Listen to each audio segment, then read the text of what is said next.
एक ऐसे समाज में जीते हैं जहां पत्थर की मूरत को लगते हैं 56 भोग और भूखे नंगे तड़पते सो जाते हैं लोग, भूखे नंगे तड़पते सो जाते हैं लोग। मजदूर को मजदूर समझिए, मजबूर नहीं। गरीब को काम दीजिए, दान नहीं। और अगर दान देने के इच्छुक हैं तो जीते जी रक्तदान दीजिए और मरने के बाद अंग दान देकर किसी मरते हुए को जीवन दान दीजिए। यही सच्ची देशभक्ति और यही सच्चा राष्ट्र प्रेम है। ना सरकार मेरी है ना रब मेरा है, ना सरकार मेरी है ना रब मेरा है, और ना ही ये बड़ा सा नाम मेरा है। बस इतनी सी बात का गुरूर है मुझे कि मैं भारत की हूं और ये भारत मेरा है और ये भारत मेरा है। परंतु एक वैचारिक बीमारी हमारे समाज में मुझे नजर आती है। कहा जाता है हम दुनिया के सबसे बड़े लोकतंत्र हैं, जहां हिंदू पैदा होते हैं, मुस्लिम, सिख और ईसाई भी पैदा होते हैं, लेकिन बदकिस्मती है अब इंसान पैदा नहीं होते। और मेरे विचारों में ना हिंदू की जरूरत है ना मुसलमान की जरूरत है। राष्ट्र निर्माण के लिए केवल अच्छे इंसान की जरूरत है, केवल अच्छे इंसान की जरूरत है। जरा सोच कर देखिए, ये पेड़ पौधे और शाखाएं भी परेशान हो जाएं अगर परिंदे भी हिंदू और मुसलमान हो जाएं। एक शैक्षणिक बीमारी भी हमारे समाज में मुझे नजर आती है, और बड़े ही आश्चर्य की बात है जिस देश ने पूरी दुनिया को तक्षशिला और नालंदा देकर के विश्वविद्यालय शिक्षा की बुनियाद रखी, आज विश्व के 100 सर्वश्रेष्ठ विश्वविद्यालयों में हमारा एक भी विश्वविद्यालय खड़ा नहीं हो पाता। जहां एक और हमारे पास IIT, IIM और NIT जैसे शिक्षण संस्थान हैं, तो वहीं दूसरी ओर इस देश के गरीबों को बेरोजगारी की जमात में खड़ा करने के लिए उनके हाथ में सर्व शिक्षा अभियान का झुंझुना पकड़ा दिया जाता है।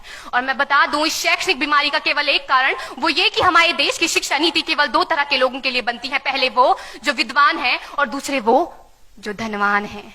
इसी तरह की कई गजब की बीमारियां हैं, और इन बीमारियों की जो जड़ है ना, वो हमारा अंधविश्वास। और मेरे विचारों में जब तक इस देश का युवा अपनी सफलता के लिए मंदिरों में जा जाकर नारियल फोड़ फोड़ कर भगवान को रिश्वत लगाता रहेगा, हमारे समाज का शिक्षित वर्ग ही बिल्ली के रास्ता काटने पर खड़े हो जाना, अपने धर्म अपनी जाति को ऊंचा मानकर दूसरों के धर्म की अवहेलना करता रहेगा, तब तक ना तो इस देश से अंधविश्वास खत्म होगा और ना ही हमारा राष्ट्र निर्माण संभव होगा। हमारी संस्कृति, हमारी सभ्यता को दुनिया ने शीश नवाया है, तो क्यों आस्था के नाम पर हमने अंधविश्वास फैलाया है? मेरे विचारों में हमारा राष्ट्र निर्माण तब संभव होगा जब इस देश में महिलाओं की पूजा नहीं, उनकी इज्जत की जाएगी। राष्ट्र निर्माण तब संभव होगा जब हम जातिगत आरक्षण नहीं बल्कि सामाजिक सशक्तिकरण पर बात करेंगे। राष्ट्र निर्माण तब संभव होगा जब स्वच्छता अभियान में केवल सरकार नहीं बल्कि सड़क पर चलने वाला हर एक नागरिक हाथ बंटाएगा, स्वच्छ भारत स्वस्थ भारत को दिल से अपनाएगा। असल मायने में हमारा राष्ट्र निर्माण तब संभव होगा जब एक गरीब बच्चा मध्याह्न भोजन के नहीं बल्कि ज्ञान अर्जन के लिए सरकारी स्कूल की चौखट पर कदम रखेगा।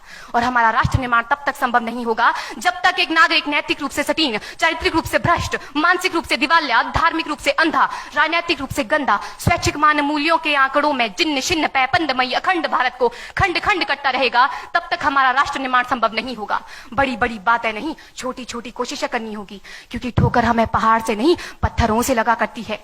I being an Indian, I being a student, I being a symbol daughter of this motherland feel proud to be an Indian। और मैं सैल्यूट करना चाहूंगी सरहद पर दिन रात हमारी रक्षा के लिए खड़े हर उस जवान को, इस देश की पुलिस, प्रशासन और किसान को, और इस देश के हर उस व्यक्ति को जो अपना काम पूरी ईमानदारी, पूरी मेहनत और पूरी लगन से करते हैं, जिनके बिना राष्ट्र निर्माण की कल्पना करना भी असंभव सा लगता है। और आज इस मंच पर पूरी जिम्मेदारी के साथ मैं भारत की बेटी ये कहती हूं कि हमारा राष्ट्र निर्माण तब संभव होगा जब हम सभी, मैं, आप, हम सब मिलकर प्रयास करेंगे, क्योंकि हमारे देश की जिम्मेदारी नहीं है हमें आगे ले जाने की, हमारी जिम्मेदारी है अपने देश को आगे ले जाने की, अपने राष्ट्र को आगे ले जाने की, अपने वतन को आगे ले जाने की।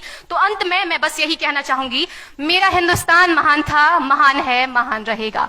मेरा हिंदुस्तान महान था, महान है, महान रहेगा। होगा हौसला सबके दिलों में बुलंद तो एक दिन पाकिस्तान भी जय हिंद कहेगा। पाकिस्तान ही क्यों, सारा जहान जय हिंद कहेगा, क्योंकि सारे जहां से अच्छा हिंदुस्तान हमारा, सारे जहां से अच्छा हिंदुस्तान।